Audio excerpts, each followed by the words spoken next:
আজকে কোথায় সুশীল সমাজের সেই সুশীল ব্যক্তিরা যারা বাল্যবিবাহের বিপক্ষে চিল্লাফাল্লা করতো, বাল্যবিবাহ নিয়ে চিল্লাইতে মুখ দিয়ে ফেফনা তুলে দিত?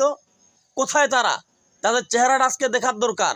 আপনারা একটু কমেন্ট বক্সে কমেন্ট করে যাইয়েন, আপনাদের চেহারাটাকে আমি দেখব।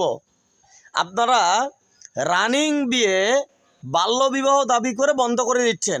মেয়ের বয়স হয়নি, ছেলের বয়স হয়নি, কিন্তু আজকে আপনাদের গোলাটা কোথায়? আজকে গোলাবাজি করতেছেন না কেন?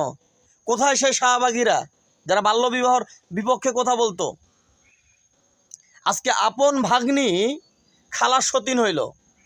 15 বছর বয়সের আপন ভাগ্নি খালুর সাথে গোপনে সম্পর্ক করে সংসার করতেছে, বিয়ে শাদী ছাড়াই। মিডিয়া প্রকাশ করতেছে টাঙ্গাইলের ঘটনা। কিন্তু আজকে আপনাদের তো চেহারাগুলো দেখা যাচ্ছে না। একটু আপনাদের চেহারা মোবারকগুলো দেখান, জাতি দেখুক। আর কত ভণ্ডামি আমরা দেখব বাংলাদেশে। স্বয়ং সরকারি মানুষেরাও রানিং বিয়ে দিয়ে বন্ধ করে দিচ্ছে। ভাই, আপনারা রানিং বিয়ে বন্ধ না করে এসব বন্ধ করেন। আজকে এই মেয়েটার যদি বিয়ে হতো তাহলে আপন খালার সংসারে সতীন হইতো না।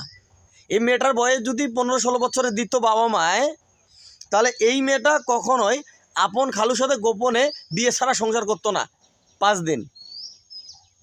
কখনোই মা বাবার সাথে রাগ করি খালুর সাথে অন্য বাসায় যা থাকতো না।